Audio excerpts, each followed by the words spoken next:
예, 그럼 이번 시간에는 강의교환 72페이지 정당방위부터 살펴보도록 하겠습니다. 우리가 이제 위법성 조각 사유로 인정하고 있는 것이 정당방위, 긴급피난, 자구행위, 피해자 승낙, 그다음에 이제 포괄적 위법성 조각 사유로서 정당행위로 규정하고 있는데, 이 개별적 위법성 조각 사유들이 시험에 나온 적은 별로 없었어요. 간단하게 나왔었는데, 작년 모의고사에, 2019년도 모의고사 3차였나요? 3차 시험에 정당방위 관련된 과잉방위 문제까지 이제 언급해가지고 이제 공범 성립 문제까지 엮어가지고 시험 문제를 냈는데, 실제로 학생들이 답안지를 쓴 거 보니까 거의 뭐 100명 중에 한 97, 8명이 다 틀리게 답을 썼습니다. 제가 이제 답안지를 보고 좀 놀란 것 중에 하나가, 학생들이 의외로 21조 1항의 정당방위는 좀 이해하고 있는데 2항 3항에 나오는 과잉방위, 그다음에 이제 책임이 조각되는 과잉방위와 관련돼 가지고는 굉장히 좀 학생들이 지금 이해 수준이 좀 떨어지고 있다. 그리고 이제 정당방위 관련돼 가지고도 굉장히 어렵게 이해하고 있는 것 같아 가지고, 정당방위 관련된 전반적인 내용들을 좀 한번 살펴보고 나서 우리가 교환에 있는 기출 문제들을 풀어보도록 하겠습니다. 여러분들 정당방위 21조 법조문에 나오죠. 그러니까 21조에 정당방위라고 나오고 21조 1항에 해당하는 게 정당방위입니다. 자기 또는 타인의 법익에 대한 현재의 부당한 침해를 방위하기 위한 행위는 상당한 이유가 있는 경우 벌하지 않는다. 위법성이 조각돼서 벌하지 않는 거죠. 자, 그 다음에 21조 2항에는 방위행위가 그 정도를 초과한 경우에는 정황의 형을 감경 또는 면제할 수 있다. 임의적 감면이죠. 자, 이거는 뭐다? 책임이 감수되거나 책임이 없어지는 경우가 있을 수 있다는 겁니다. 우리가 이제 이걸 과잉방위라는데, 나중에 보면 되지만 과잉방위에서 정도를 초과한다는 것은 상당성을 초과하는 경우입니다. 그렇기 때문에 여러분들이 과잉방위에서 상당성을 초과하는 경우와 상당성 초과가 아닌 외연적 과잉방위라고 하는 것이 있는데, 그런 것들이 어떤 것들이 있는지 구별해야 되고, 3항은 결국 그런 과잉방위가 어떤 심리적 불안 상태에서 이루어졌을 때는 우리가 기대 가능성이 없는 행위로 봐가지고 책임을 조각시킨다는 거죠. 그렇기 때문에 무조건 벌하지 않는다라고 하는 그 정당방위의 법조문을 여러분들이 잘 이해해 두시고, 자, 정당방위 그러면은 기본적으로 정당방위는 위법성 조각 사유이기 때문에 결국 두 가지 요건이 필요하다. 즉, 객관적, 부터 안 쓰고, 객관적, 정당화, 요소. 객관적, 정당화 요소가 필요하다. 그 다음에 주관적, 정당화 요소 두 가지가 필요하다. 여러분들 이렇게 보시면 될 것 같아요. 그러니까 정당방위가 성립되기 위해서는 객관적 정당화 요소, 주관적 정당화 요소가 두 개 필요하다. 객관적 정당화 요소가 관련돼 가지고는 어떤 상황하에서 어떤 행위를 하고 그 행위에는 상당한 이유가 있어야 된다는 거죠. 자, 이게 정당방위뿐만 아니라 긴급피난, 자구행위, 피해자 승낙에도 다 이 틀을 안에서 여러분들이 이해하면 된다는 겁니다. 단지 정당방위는 정당방위를 위법성 조각 사유로 인정하고 있는 이유가 있어요. 우리가 그것을 정당화 근거라 그러죠. 제 강의위원회 요약집이라고 좀 빼놨는데, 결국 정당방위에서 핵심적인 건 정당화 근거, 정당방위라고 하는 요건을 만들어 놓고 왜 이걸 위법성 조각 사유로 인정하느냐, 그 이유가 뭐냐 그랬을 때, 첫 번째가 개인적 측면과 두 번째가 사회적 측면의 원리가 있죠. 개인적 측면에는 자기 보호의 원리가 적용되는 거고, 사회적 측면에서는 법 확증의 원리, 불법을 저지르는 사람한테 법이 무엇인지 확인시켜준다는 법 확증의 원리가 사회적 연대 차원에서 필요하다는 겁니다. 두 가지 이유 때문에 우리가 정당방위를 위법성 조각 사유로 인정해요. 자, 그러면 이제 상황 관련돼 가지고 우리 교과서에 보면은 교수에 따라 가지고 학자에 따라 가지고 이렇게 좀 자기 나름대로 정리해놨습니다. 근데 여러분들 그렇게 정리하지 말고 그냥 법조문 있는 그대로 정리해요. 상황이란 건 뭐다? 자기 또는 타인의 법익에 대한 현재의 부당한 침해가 있는 상황에서 무슨 행위를 한다? 방위행위를 한다는 거예요. 이 방위는 공격방위와 수비방위로 나눌 수 있다는 거죠. 자, 그 다음에 이제 상당한 이유가 있는데, 상당한 이유는 어떻게 본다? 자, 상당한 이유와 관련돼 가지고 학설이 굉장히 첨예하게 대립합니다. 근데 이건 학자들의 영역이에요. 그렇기 때문에 여러분들은 상당한 이유와 관련돼 가지고는 제가 아예 대놓고 결론을 내버리면은 교환에 나와 있는 것처럼 상당한 이유다. 그럼 제가 상당한 이유는 정당방위를 할 필요성이 있다. 필요성이 있는데 이 필요성은 뭐다? 최소 침해 원칙을 포함하는 필요성이다. 그러면 최우수한성이 있는 보충성이 적용되냐? 이건 적용되지 않는다는 겁니다. 그럼 법익과 침해되는 법익과 그다음에 보호하는 법익과는 내가 균형성이 있어야 되냐? 이것도 필요 없다는 거예요. 자, 상당한 이유를 논할 때 여러분들이 필요성, 보충성, 균형성이 필요하구나. 그 다음에 관련돼 가지고 사회윤리적 제한도 있구나 하는 정도만 여러분들이 받으면 된다는 겁니다. 그 다음에 주관적 정당화 요소 뭐뭐 하기 위한이라는데 방어하기 위한, 방위하기 위한일 때 이 위한이라는 건 당연히 필요하다. 이렇게 여러분들이 먼저 정리를 하면 되겠죠. 자, 그렇기 때문에 여러분들이 정당방위 성립 요건 그래가지고 교환에도 제가 객관적 정당화 요소, 주관적 정당화 요소로 크게 나눠놓고 주관적 정당화 요소는 따로 언급 안 했어요. 왜? 이미 앞에서 다 봤잖아요. 공통적으로. 모든 위법성 조각 사유는 당연히 주관적 정당화 요소가 필요하다고 보면 된다는 겁니다. 그럼 이제 객관적 요건에 관련돼 가지고 각각의 요건들에서 뭐 충족되는 문제 이런 것들만 여러분들이 생각하면 되겠죠. 자, 여기서 먼저 정당방위는 자기 또는 타인의 법익에 대한 침해에 대해서 우리가 할 수 있는 거예요. 자기 법익뿐만 아니라 타인의 법익에 대한 것도 가능하다는 겁니다. 이때 법익은 뭐다? 법익은 개인적 법익이 하나고 사회적 법익 안 되고 국가적 법익 안 된다는 거죠. 이게 왜 긴급피난에서는 자기 또는 타인의 법익에 대한 현재 유난이 있는 상황이라 할 때 자기 또는 타인의 법익에 사회적 법익, 국가적 법익이 포함돼요. 근데 정당방위는 왜 포함 안 됩니까? 그건 아까 설명했던 정당방위의 정당화 근거. 정당화 근거가 하나는 개인적 측면, 하나는 사회적 측면이었죠. 개인적 측면에서는 자기 보호의 원리예요. 그렇기 때문에 자기 보호, 개인적 보호의 원리이기 때문에 여기서는 개인적 측면만 인정되고 이거는 안 된다는 겁니다. 물론 여러분들이 이제 객관식 대비해가지고 사회적 측면,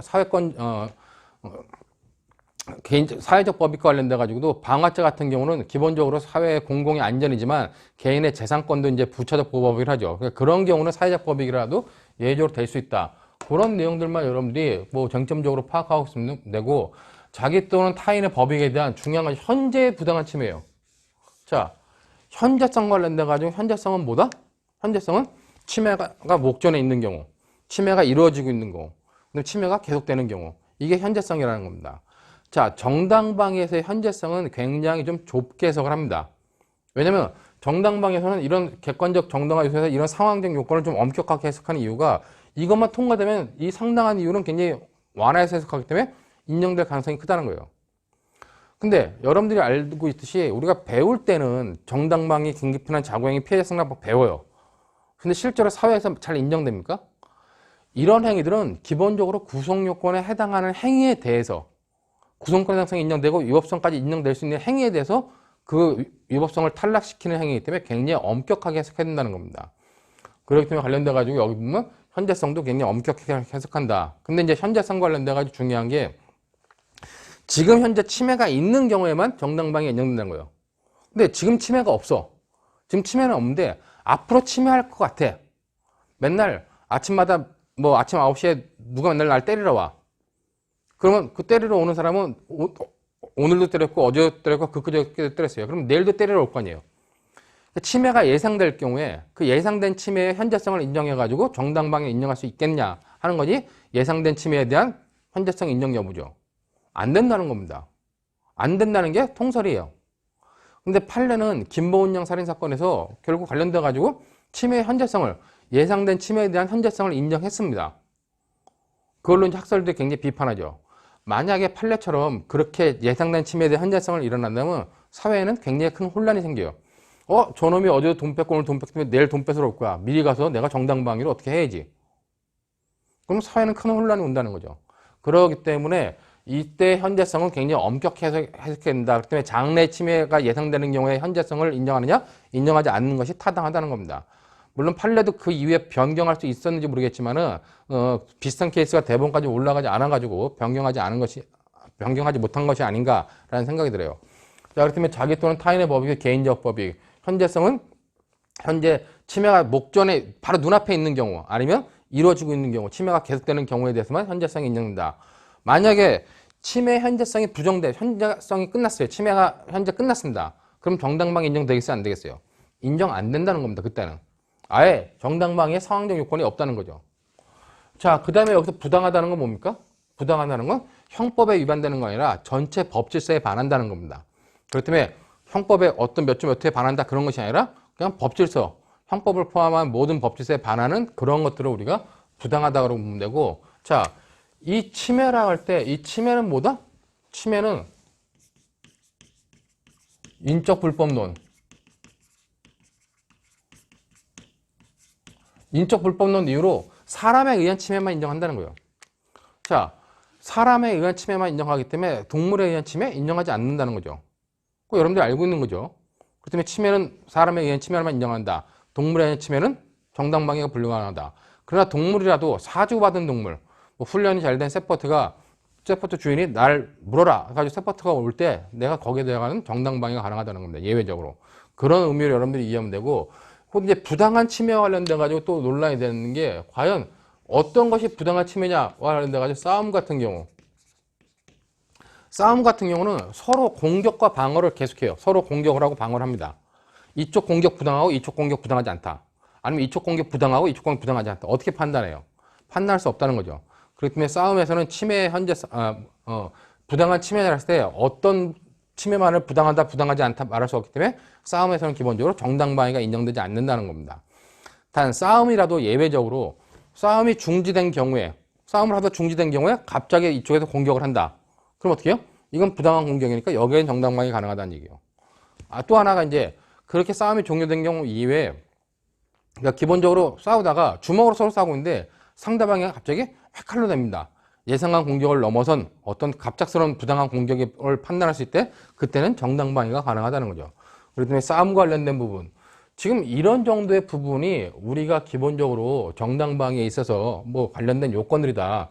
근데 기출문제 보면은 정당방위가 가능하냐고 해서 결국 싸움과 관련된 것들, 싸움과 관련된 가지고 서로 싸움을 정당방위에 인정할 수 있겠냐? 정당방위를 인정할 수 없다는 겁니다.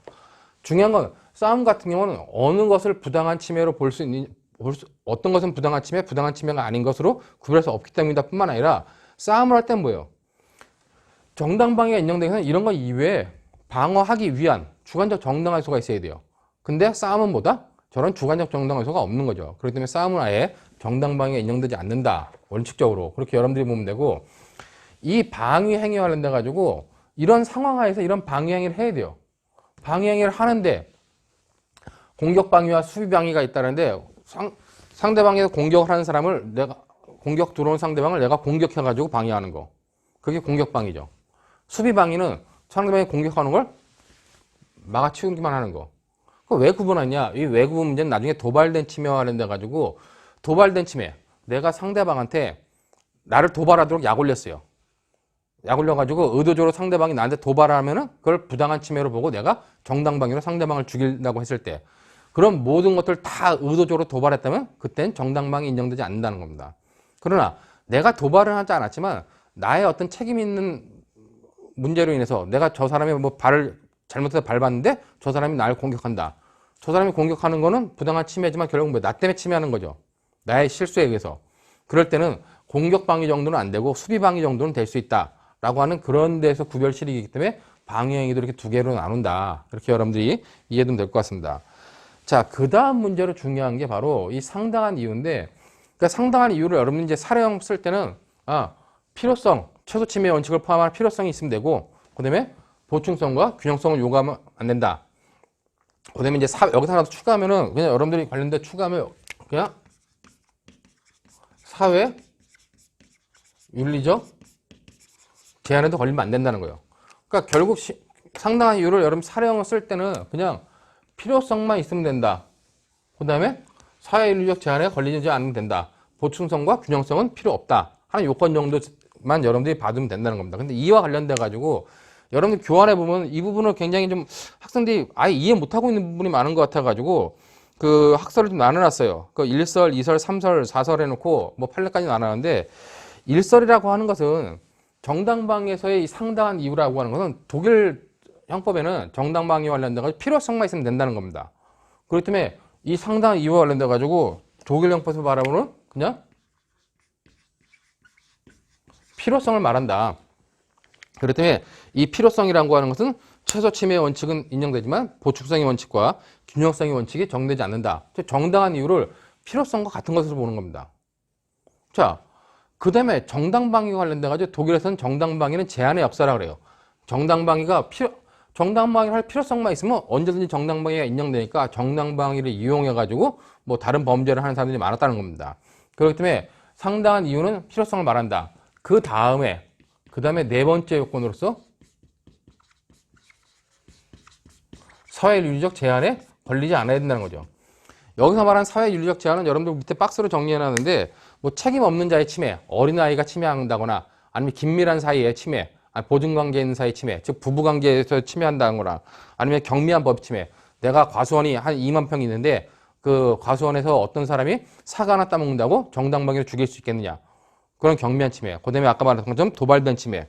도발된 침해도 목적에 의한 도발, 완전히 의도된 도발과 아니면 책임 있는 도발, 뭐 의도되지 않은 도발, 이런 것들을 우리가 사회윤리적 제한 문제로 본다는 겁니다. 최소한 사회윤리적 제한 문제는 정당방위를 부정하는 독자적 요건이다. 그렇기 때문에 이렇게 보는 견해는 상당한 이유를 그냥 필요성으로 보고 여기다가 네 번째 요건으로 사회윤리적 제한에 걸리지 않아야 된다라고 하는 요건을 보겠죠. 자, 이런 견해에 비해서 상당한 이유는 독일형법에서 말하는 필요성 플러스 거기 보는 것처럼 그 필요성 플러스 요구성을 말하는 거다. 필요하고 정당방위할 필요가 있다. 근데 정당방위할 필요가 있다 가지고 그와 관련돼 가지고 정당방위가 요구되느냐? 이 요구된다 할 때 요구 안에 사회윤리적 제한을 포함시키는 견해입니다. 자, 근데 그 마지막 견해는 야, 정당방위는 우리 법조문에 상당한 이유가 있으면 벌하지 않는다 그랬지 않냐. 독일형법은 필요성을 논하지만 우리는 뭐다? 우리는 상당한 이유는 그냥 우리가 판단하면 된다. 그렇기 때문에 여기서 말하는 상당한 이유는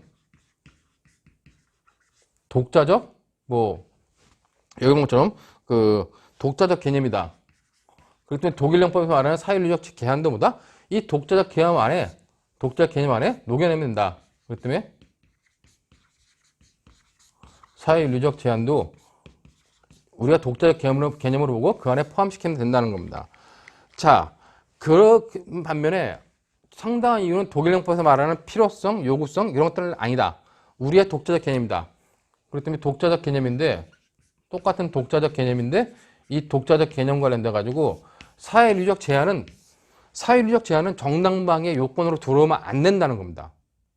왜냐면 사회윤리적 제한이라고 하는 막연한 개념이 정당방위의 개념으로 요건으로 들어오게 되면은 정당방위를 법관의 자의에 의해서 인정할 수밖에 없는 그러한 불합리한 문제가 되기 때문에 이런 윤리적 문제, 사회윤리적 제한 문제 같은 경우는 정당방위의 개념으로 들어올 수 없다는 거예요. 그런 견해가 이제 사설이고 이런 네 가지 견해가 크게 대립하는데 국내에서 가장 많이 보는 견해는 뭐 첫 번째, 두 번째 견해인 것 같아요.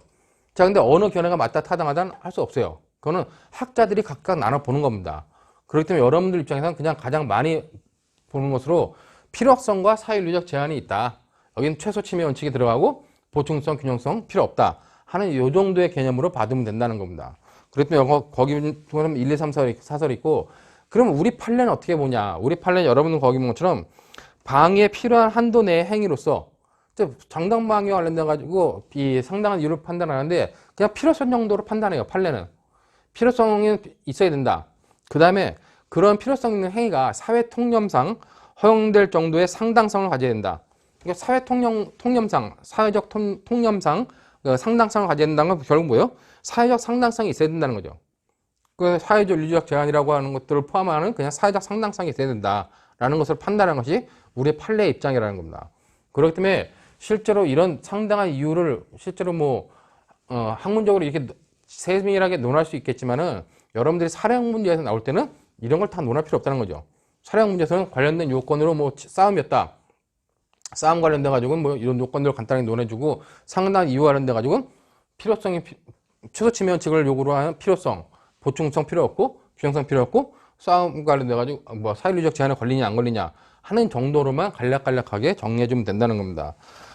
거기 보면 사회윤리적으로 용인될 수 없는 방위 행위는 정당방위가 될 수 없다 하는 것이 사회윤리적 제한의 기본적인 입장인데 또 어떤 유형이 있는지 1, 2, 3, 4를 정리해놨기 때문에 그 정도의 내용으로만 여러분들이 봐두면 될 것 같아요.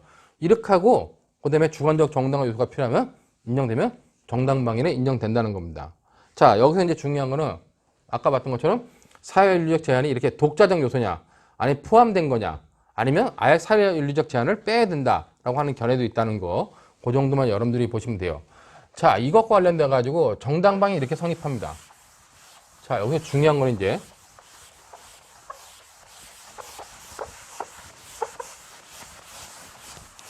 자, 이렇게 정당방위가 주관적 정당화 요소와 객관적 정당화 요소가 다 인정돼요.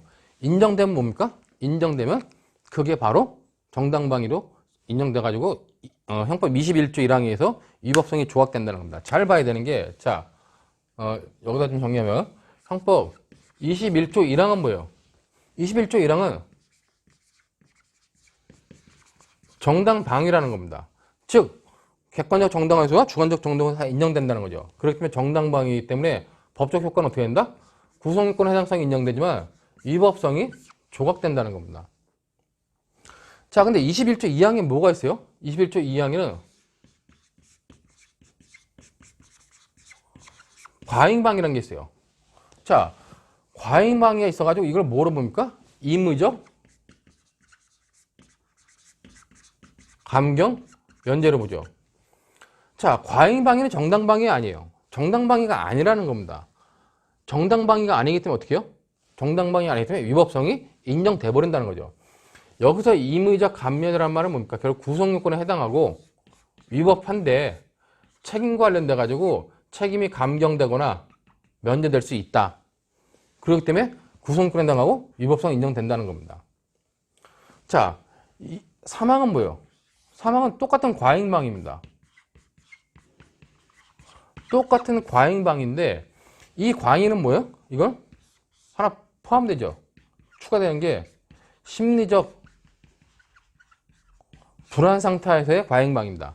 그렇기 때문에 법조문 보는 거는 그 야간 기타 불안스러운 상태에서 공포, 경악, 흥분 또는 당황으로 인하여 한때는 과잉방위가 이런 심리적 불안 상태에서 일어날 때 어떻게 한다? 이럴 때는 어떻게 합니까? 벌하지 않는다는 겁니다. 벌하지 않는 이유가 뭐예요? 구성요건에 해당하고 위법하지만 책임이 조각되기 때문에 벌하지 않는다는 겁니다. 이 관계들을 여러분들이 잘 알아야 되고, 그럼 여기서 이제 과잉방위가 뭐냐? 이때 과잉방위 뭐예요? 이 과잉방위 원래 뜻은 상당성을 초과한 경우만을 우리가 과잉방위라고 보는 겁니다. 즉, 우리가 객관적 정당화 요소에서 자, 이 상황적 요건 다 인정돼. 이 행위적 요건 다 인정돼. 근데 상당한 이유와 관련돼 가지고 상당한 이유를 초과한 경우, 이것만 우리가 과잉방위라고 보는 겁니다. 과잉방위라고 하는 것은 원래가. 자, 근데 이제 견해에 따라 가지고 과잉방위를 뭐 질적 과잉방위와 그 양적 과잉방위, 그다음에 내포적 과잉방위와 외연적 과잉방위를 구별을 하는 견해가 있어요. 자, 그건 뭐냐? 과잉방위를 나눕니다. 과잉방위를 다시 나눠 가지고 과잉방위를 질적 아니면 양적 과잉방위로 나누고, 질적을 다시 뭐 내연적, 내포적 과잉방위다. 그 다음에 양적을, 그 다음에 뭐 외연적 과잉방위다 이렇게 나눕니다. 그렇기 때문에 이 과잉방위 상당성을 초과한 경우라고 하는 부분은 질적 과잉방위다. 이건 뭐예요? 이건 상당성을 초과한 부분이다. 양적 과잉방위는 상당성 문제가 아니라 이 상황에서 침해 현재성이 없는데, 그러니까 침해 현재성이 종료됐는데도 불구하고 과잉방위라는 거, 정당방위라고 생각해서 하는 거, 그걸 우리가 외연적 과잉방위, 양적 과잉방위라는 거예요. 그렇기 때문에 여러분들 교환 보면은 과잉방위 보면은 원칙은 상당성을 초과한 게 많다는 겁니다. 그렇기 때문에 여기 보면 질적 과잉방위 해가지고 내포적 과잉방위라고 그러는데 상당성을 초과한 경우다. 거기 써놨죠. 위법성은 인정되지만 책임이 감경되거나 없어지는 겁니다. 21조 2항에 있어요. 임의적 감면이죠. 그 다음에 그런 과잉방위라 할지라도 뭐다? 상당성 초과했다 할지라도 기타 그 심리적 불안 상태에서 한 경우, 그때는 어떻게 한다? 그때는 책임을 아예 인정하지 않아가지고 불벌이라 보는 겁니다. 기대 가능성이 없다는 거죠. 협법행위에 대한. 자, 근데 이제 이 양적 과잉방위가 문제인데, 양적 과잉방위는 뭐냐? 예를 든 것처럼 주먹으로 상대방이 날 때리고 있어요. 주먹으로 때리니까 침해 현저성이 있죠. 그래서 상대방을 밀쳐 넘어뜨렸습니다. 자, 상대방이 일제 넘어뜨리고 나면 상대방 뭐요? 침해 현재성 끝났죠. 근데 침해 현재성이 끝났는데 불구하고 내가 계속해서 그 사람을 때리는 겁니다. 즉, 첫 번째 상대방의 공격에 대한 방어행위가 있었고, 현재성이 인정되는 방어행위가 있었고, 두 번째 또 공격행위가 있는데, 그 공격행위는 침해 현재성이 없는 경우라는 거죠. 그걸 우리가 외연적 과잉방위 아니면 그 양적 과잉방위라 가지고, 그건 원칙적으로 과잉방위 아니에요. 과잉방위 원칙이 뭐예요? 상당선 총합한 경우이기 때문에 이걸 초과한 경우만을 말하는 것이지, 여기에 상당한 이 상황적 요소에서 현재성이 문제되는 경우는 아니라는 얘기입니다. 그렇기 때문에 얘는 뭐다? 양적 과잉방위는 원칙적으로 과잉방위가 아니라는 얘기예요. 자, 근데 우리나라 판례가 이제 하나 나왔는데, 판례는 이제 오래된 판례인데, 판례는 뭐냐? 원칙적으로는 과잉방위 아니다. 근데 학설들도 인정하는 게 예외적으로 첫 번째 폭행을 막는 행위와 두 번째 이제 공격하는 행위와 관련돼 가지고 두 개의 행위가 이 제2의 행위가 첫 번째 행위의 시간적 연속성뿐만 아니라 어떤 일 행위의 연속으로 볼 수 있다는 이 행위를 일 행위의 연속으로 봐가지고 과잉방위로 인정할 수 있다는 거죠. 여러분 교환 보는 것처럼 제2의 폭행이 공포, 흥분 등의 심리적 긴장 상태에서 제1행 폭행의 연속으로 인정할 수 있는 경우에는 전체적으로 과잉방위를 볼 수 있다는 거예요. 자, 전체적으로 과잉방위를 보면 어떻게 돼요? 전체적으로 이걸 갖다가 원칙적으로는 과잉방위 아닌데 외연적 과잉방위를 전체적으로 과잉방위를 볼 수 있다면 이런 임의적 감면에 효과가 발생할 수 있다는 거죠. 자, 근데 이런 임의적 감면의 효과가 발생하는 것 이외에 심리적 불안 상태까지 인정된다면 어떻게 해요? 책임이 인정되지 않고 벌하지 않는 그런 과잉방위까지도 인정할 수 있다는 겁니다. 이 21조 1항과 2항, 3항의 관계들을 여러분들이 잘 보면서 무엇이 조각되고 조각되지 않는 경우. 자, 여기서 중요한 거는 21조 1항 정당방위가 이러면 어떻게 해요? 이게 날라갔어. 이게 날라갔기 때문에 이거 관련돼 가지고 공범 성립 가능합니까? 안 된다는 거죠. 이게 날라갔어. 책임이 날라가거나 없어져. 이거는 인정돼. 자, 그러면 공범 성립 가능할까요? 나중에? 가능하다는 거죠. 여기도 공범 성립이 가능하다는 겁니다. 나중에 이 문제 이제 모의고사 나왔던 문제는 이 문제와 관련돼 가지고 과잉방위 관련돼 가지고 이렇게 두 번째 행위 관련돼 가지고 이걸 첫 번째 과잉방위로 인정하고 심리적 불안 상태에서 이렇게 인정한 다음에 여기에 공범 성립이 가능하냐 문제까지 나가는 문제였는데 의외로 100명 중에 98, 9명이 거의 못 썼다는 거죠. 98, 9명이 이런 관계들을 잘 모르고 있다는 겁니다. 굉장히 잘 나왔던 문제인데 그런 문제를 좀 이따 살펴보도록 하고 정당방위 관련돼 가지고는 이 정도의 내용들이 있다 하는 정도만 여러분들이 잘 이해해 두시면 될 것 같습니다. 자, 그러면 이제 간단하게 문제들을 그 72페이지부터 73페이지까지 나와 있는 내용들을 간략하게 정리했고 기출문제 보면은 그 73페이지에 이제 작년도 19년도 변시 8회 2문에 나오는데 그거 보면 갑과 을은 범행으로 취득한 1,500만 원의 배분 문제로 갑의 아파트 거실에서 다투다가 몸싸움을 하게 되었는데 외산 체격의 갑이 힘이 센 을에게 밀리자 주방에 있던 식칼로 을을 찌르려고 하기에 을은 갑으로부터 그 식칼을 빼앗아 갑의 목을 찌른 후 그 식칼을 가지고 도주했습니다. 이때 이제 갑의 죄책을 논하라는 거죠. 결국 서로 이제 범죄를 한 놈에 무슨 범죄였죠? 하여튼 어떤 범죄로 취득한 범행으로 취득한 금액이 뭐 1,500만 원이 있는데 그 1,500만 원의 배분 문제 가지고 싸우게 된 거죠. 즉, 관련돼 가지고 갑과 을이 있는데 여기 보면 이제 그 갑의 아파트 거실에서 다투다가 몸싸움을 하겠는데 왜소한 체격의 갑이 자, 얘는 왜소해. 근데 얘는 커. 자, 얘가 먼저 어떻게 했어요? 식칼로 공격을 했습니다. 그랬더니 얘는 어떻게 했어요? 덩치가 크니까 다시 식칼로 목을 찔렀죠. 상혈했습니다. 근데 식칼로 공격했는데 이 공격에 대해서 식칼의 이 공격에 대해서 을의 정당방위가 가능하게 하는 겁니다. 근데 식칼로 이 상해하는 거에 대해서 얘 정당방위가 가능하겠냐는 거예요. 결국 갑과 을은 둘이 범행을 같이 한 놈들인데 얘는 작고 얘는 커. 근데 왜소한 갑이 어떻게 해요? 맞나요? 왜소한 갑이? 왜소한 체격의 갑이 힘센 을에게 밀리자 주방에 있던 식칼로 얘를 찌르려고 했다는 거예요. 자, 관련돼 가지고 갑과 을은 뭡니까? 싸움이 있었어. 싸우고 있는데 갑자기 식칼로 공격해. 싸움은 정당방위 인정되지 않는데 식칼로 공격한다? 이건 정당방위가 될 수 있겠는데? 근데 과연 싸움에서 정당방위가 인정되겠느냐? 관련돼 가지고 뭐 아까 말했던 주관적 정당화 요소가 없다. 즉 방어 의사가 없다는 거죠. 그렇다면 얘한테 정당방위 인정되지 않을 거다. 그럼 시칼로 얘가 상해했다. 여기 정당방위 인정했냐? 싸움은 기본적으로 정당방위 인정되지 않는다. 혹시라도 뭐 시칼로 상해한 거 관련돼 가지고 역시 주관적 요소가 없다. 뭐 그런 정도의 내용들만 여러분들이 정리해주면 되겠죠. 그렇기 때문에 갑의 재책 관련돼 가지고 갑은 이제 여러 가지 재책이겠지만 먼저 갑이 이제 그 을에 대한 살인미수죄의 성립 여부 그래가지고 그 갑이 시칼로 얘를 공격한 행위. 그러니까 여러분들이 잘 봐야 되는 게 정당방위를 논할 때는 정당방위를 논하기 전에 반드시 그 정당방위에서 공격에 해당하는 행위가 어떤 행위에 어떤 구성권에 해당하느냐를 먼저 파악해야 돼요.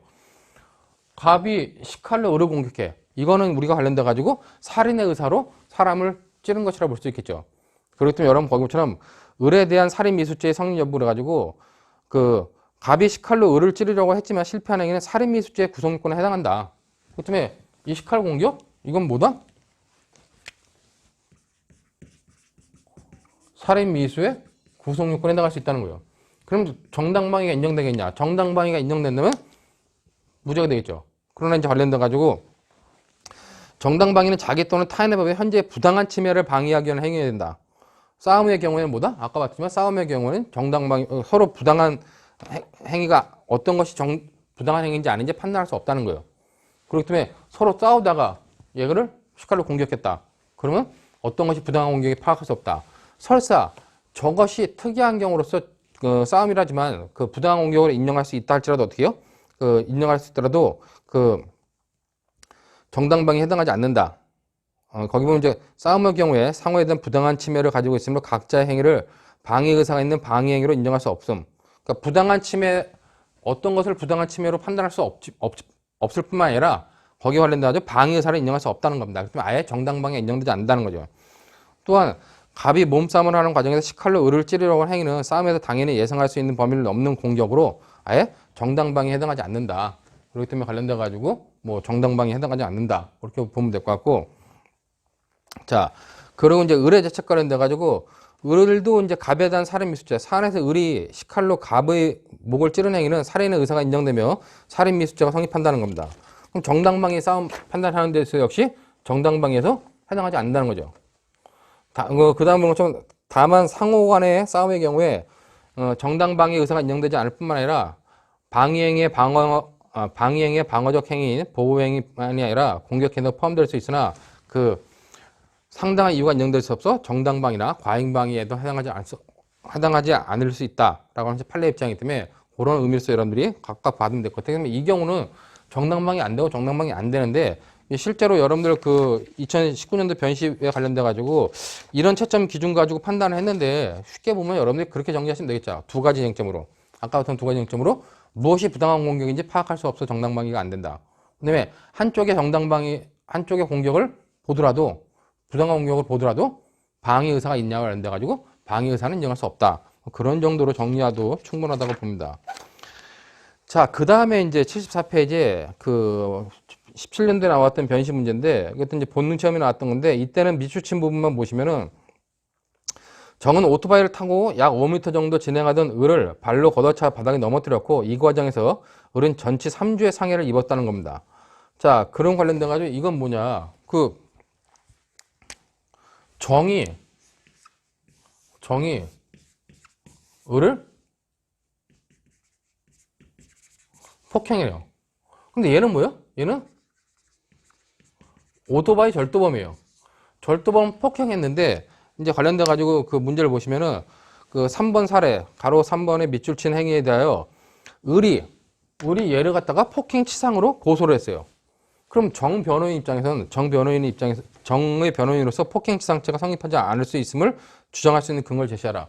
그러니까 얘가 절도범을 폭행했지만 얘가 을이 정을 폭행치상으로 고소했다는 겁니다. 그럼 폭행치상이 성립하지 않을 것을 하려면 어떻게 해요? 폭행죄에서 정이 을을 때린 자체는 뭐예요? 폭행으로서 구성권에 해당한다는 겁니다. 그럼 위법성이 조각될 수 있겠냐 관련돼 가지고 위법성 조각성 여부를 봐야겠죠. 특히 이와 관련돼 가지고 이것이 정당방위가 해당할 수 있겠느냐. 자, 관련돼 가지고 이 폭행한 행위가 이 정이 을을 폭행한 행위가 과연 을의 이 별도의 행위에 대한 정당방위가 인정될 수 있겠느냐 하는 부분을 여러분들이 좀 봐두면 될 것 같습니다. 그 다음에 중요한 거는 얘가 절도범이었죠. 현행범이었기 때문에 이와 관련돼 가지고 폭행치상죄가 안 된다는 건 정당행위로서 현행범 체포로서 위법성이 조각된다 이렇게 볼 수 있다는 겁니다. 그 때문에 폭행치상죄가 성립하지 않는 이유와 관련돼 가지고 논할 수 있는 것은 첫 번째가 현재 부당한 침해에 대한 정당방위다. 또 하나는 뭐다?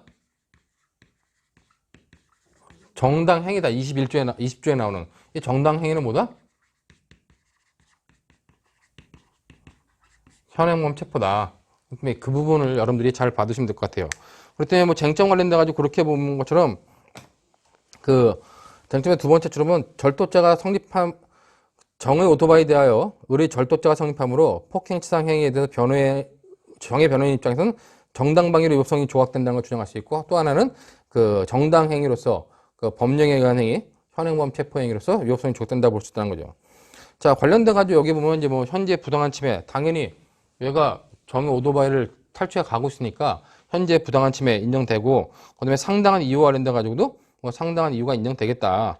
그런 내용으로 74페이지부터 나와 있는데 5페이지까지 나와 있는 내용 보시면 되고, 그다음에 현행범 체포 관련돼 가지고 여러분들 여기 보면은 이제 교환에는 이게 배점이 10점짜리 문제예요. 그러니까 10점짜리 문제면 결국 정당방위에 해당한다. 그다음에 정당행위에 해당한다. 정당행위는 법령에 의한 행위에서 현행범 체포에 해당한다. 이게 5점, 5점 정도라고 볼 수 있는데, 이 정당행위 관련돼 가지고 현행범 체포에 있어서의 어떤 형사송법적 쟁점 문제, 현행범 체포에 있어서 그 우리가 뭐 도망이라든가 범죄 명백성 및 도망이나 증거인멸의 요건을 필요로 하느냐. 우리 현행범 체포 관련돼 가지고 형사송법의 법조문은 그걸 요구하지 않는데, 우리 판례는 그 어떤 증거인멸이라든가 도망의 우려, 체포의 필요성이라고 하는 부분까지도 판례가 인정하고 있죠. 근데 그런 부분까지도 일일이 다 언급해야 되냐 관련돼 가지고는 실제로 뭐 그렇게 언급할 정도의 내용까지는 아니다. 그렇기 때문에 여러분들 관련돼 가지고 그냥 이 부분은 정당행위, 법령에 의한 행위 중 현행범 체포에 해당할 수 있다. 사안에서는 거기에 해당한다. 하고 정리해 가지고 한 5점 정도의 그 양을 맞춰 가지고 정리하면 충분하리라고 봅니다. 자, 이렇게 이제 본 시험에 2번 나왔었는데, 뭐, 정당방위 관련돼 가지고. 근데 이제 모의고사에 나왔던 건 뭐냐? 모의고사에 나왔던 거는 다른 문제로 나온 거죠. 자, 모의고사 문제를 보면은 19년도 모의고사 보면 병녀는 그 양부 A, 그 다음에 모 정과 함께 살고 있는데 어느 날 밤에 병녀가 잠을 자고 있을 때 A가 칼을 들고 방으로 들어와 그 말을 듣지 않으면 죽여버리겠다고 하면서 성폭행을 하자 너무 놀라 A를 힘껏 떠밀어 A가 넘어지면서 방바닥에 머리를 부딪혀 정신을 잃고 쓰러졌어요. 자, A를 밀어가지고 밀었다는 건 폭행이고 그로 인해서 정신을 잃고 기절했습니다. 그럼 폭행치상에 해당하는 거죠. 그럼에도 불구하고 A에게 달려들어 겁에 질린 목소리를 죽어라고 외치며 목을 졸랐고 이로 인해 A는 질식사했습니다. 자, 이와 관련돼 가지고 자, 병녀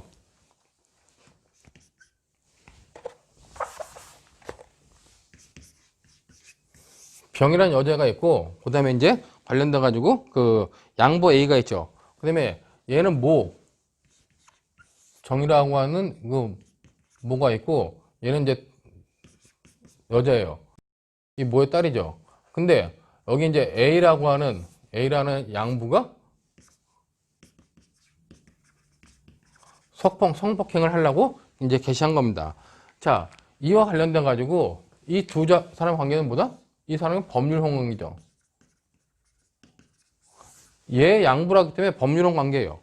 그렇기 때문에 관련돼 가지고 이제 성폭행하려는 것에 대해서 병이 어떤 행위를 했냐?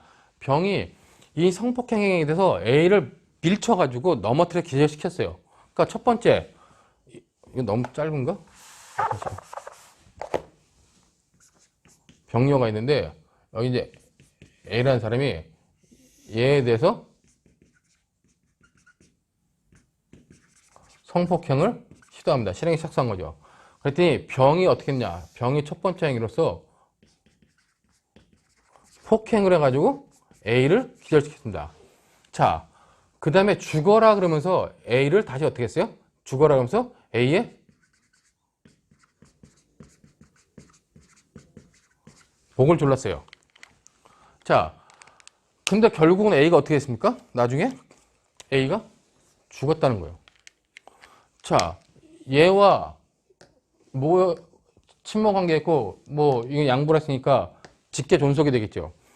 결국 병의 행위는 직계 존속에 대한 살해죄가 성립할 수 있다는 겁니다. 근데 정확히 따져보자면 직계 존속에 대한 살해 구성요건에 해당하죠. 그럼 이 행위, 폭행치상과 목조름 행위를 놓고 평가할 때 어떻게 봐야 될 것이냐와 관련돼 가지고 병이 한 행위는 첫 번째 행위, 제1행위. 제1행위가 있고 여기 제2행위가 있어요. 자, 중요한 건 1행위에서는 얘가 성폭행을 시도하니까 성폭행을 막으려고 얘가 밀쳐가지고 넘어뜨린 겁니다. 그때 1행위에는 뭐가 있다? 얘는 치매의 현재성은 있다는 거예요. 근데 이 행위는 A가 넘어진 다음에 병이 등에 타가지고 목을 조일렀어요. 배에 타는지. 그럼 이때는 뭐다? 이 행위는 현재성이 없다는 겁니다. 자, 1행위는 현재성이 있어. 여기 상당성 인정될까요? 상당성도 인정되겠죠. 왜? 성폭행하는 거에 대해서 밀어 넘어뜨릴 정도다. 그럼 상당성도 인정된다는 겁니다. 그럼 얘는 뭐가 되겠어요? 이 폭행치상, 이 성폭행에서 얘를 갖다가 존속을 폭행해서 치상에 이르게 하는 행위. 이거는 구성요건에 해당하고 위법하지 않은, 즉 정당방위 될 수 있다는 겁니다. 근데 이거는 과잉방위냐 과잉방위가 아니냐 관련돼가지고 현재성이 없기 때문에 원래는 뭐예요? 현재성이 없기 때문에 과잉방위 여부를 논할 수 없다는 겁니다. 근데 이 행위가 1행위와 연속으로 봤다면 어떻게 됩니까? 연속으로 봤다면 이걸 판례가 어떻게 볼 때 이 1행위가 2행위와 계속적으로 된 거다 보면 어떻게 해요? 현재성이 있어. 현재성이 있는데 이와 관련돼 가지고 이 파란 거로 보면 현재성은 1행위부터 계속 있는 것으로 인정돼 버린다면 어떻게 해요? 그럼 상당성 관련돼 가지고 상당성은 어떻게 돼요? 상당성은 인정되지 않겠죠. 왜? 성폭행했다고 그래가지고 죽인다. 성적 자기결정권을 방어하고자 사람의 목숨을 뺐다. 상당성을 통과하기 힘들다는 겁니다. 상당성을 통과하지 못했다는 어떻게 됩니까? 이거는 과잉방위가 될 수 있다는 거예요. 근데 이 과잉방위가 21조 2항에 의한 과잉방위냐? 21조 3항에 의한 과잉방위냐? 나중에 보면 병이 1행위와 2행위 사이에 흥분을 해가지고 이렇게 했다면 결국 21조 3항에 의한 과잉방위가 될 수 있다는 거예요. 이것이 과잉방위가 된다. 불안 상태에서 심리적 불안에 의한 과잉방위 어떻게 돼요? 그러면 병의 행위는 구성요건에 해당하고 위법하지만 책임이 없는 행위로서 벌하지 않는다는 겁니다. 즉 앞의 행위는 21조 1항에 의해서 벌하지 않는 거고 뒤의 행위는 뭐다? 벌하지 않는데 21조 3항에 의해서 벌하지 않는다는 거예요. 결국 병의 행위는 뭐예요? 병의 행위는 위법성이 조각되는 정당방위거나 아니면 책임이 조각되는 과잉방위를 볼 수 있다는 겁니다. 자, 그렇게 관련돼가지고 여기까지 해설을 해야 돼요. 여기까지. 그러니까 이걸 이끌어내야 돼. 이렇게 여기까지. 자, 그 다음엔 중요한 건 정해행위죠. 정해행위 관련돼가지고 거기 보는 것처럼 한편 A의 부인 정은 A가 사망하기까지의 모든 과정을 알면서도 A의 술주정분과 폭행 등 그간의 행실이 지긋지긋하게 모른 체하며 옆방에서 자는 척하고 있었어요. 자, 이 사람은 법률론 관계가 이렇게 되어 있는데 실제로 이게 여기가 법률론 관계죠. 부부관계라는 겁니다. 즉 배우자가 죽어가는데 정이 보고 있었다. 즉 보증인적 지위가 인정되겠죠. 근데 정이 병의 행위에 대해서 어떻게 했어요? 적극적으로 가담했습니까? 기능적 행위지만 인정되지는 않겠죠. 그러면 결국 가만히 있었다는 방조범의 역할을 할 수밖에 없다는 겁니다. 그렇기 때문에 부진정 부작임으로써 존속살해죄 방조범으로 성립할 수 있겠느냐. 결국 존속은 얘만 존속이야. 얘는 뭐예요? 존속이 아니죠.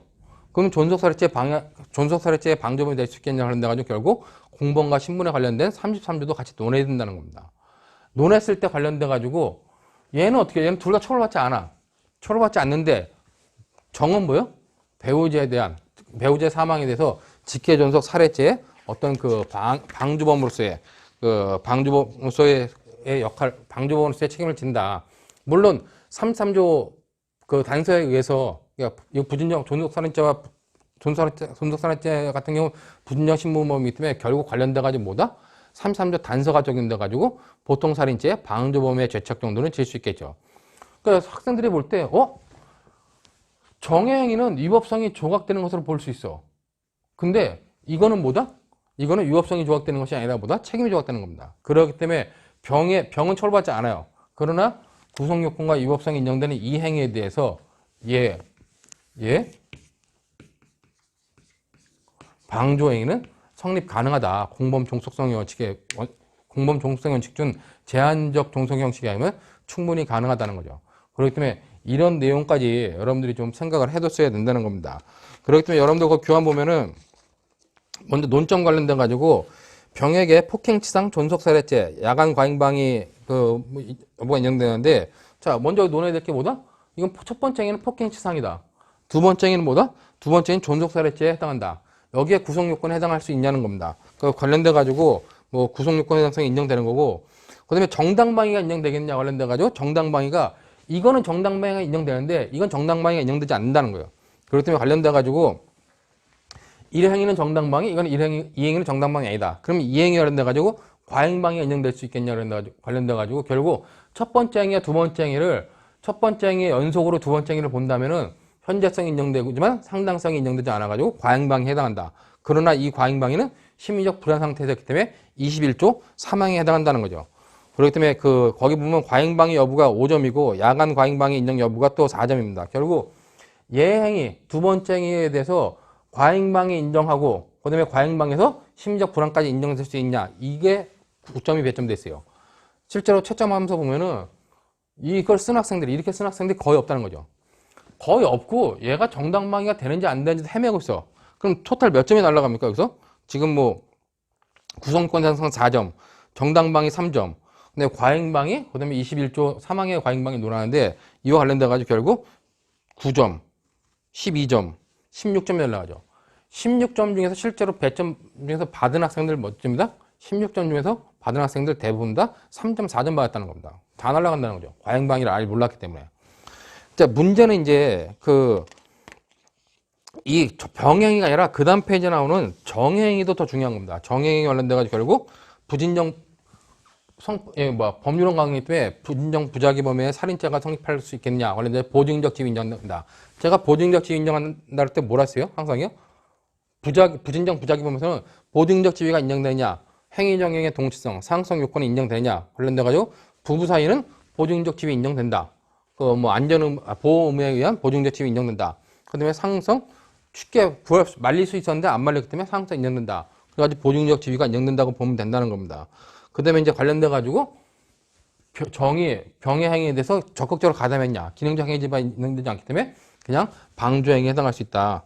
그 다음에 그 정도에 이제 관련되고 공범과 신문 관련돼가지고 33조 본문과 단서와 관련돼가지고 그거를 뭐 다수결처럼 보느냐 판례와 관련돼가 보느냐. 그때 판례 입장이 타당하다가 하는 것은 나중에 이제 뒤에 공범과 신문에서 배우면 되는데 결국 판례 입장에 갈 때 이 저한테는 뭐다? 존속살해죄 부작위에 의한 존속살해죄 방조범으로 성립하겠지만 처벌은 그냥 보통살인죄 방조범으로 처벌한다. 그 정도의 내용으로 여러분들이 정리를 해두시면은 이 정당방위와 관련돼 가지고는 필요한 논점들은 다 정리가 됐다고 봅니다. 이 정도의 내용을 여러분들이 좀 정리를 해두셔야 되고 실제로 정당방위가 나오기는 굉장히 힘들어요. 하지만 여태까지 나왔던 거 보면 싸움 관련된 것들 그런 것들 몇 가지 나왔고 이 과잉방위 문제는 이렇게 심도 있게 한번 나왔기 때문에 과잉방위에 대해서는 여러분들이 법정을 보면서 좀 집중해 가지고 잘 파악해 둬야 될 것이다 라고 생각이 됩니다. 그럼 여기까지 하고 잠시 쉬었다가 긴급 편함부터 나머지를 또 보도록 하겠습니다.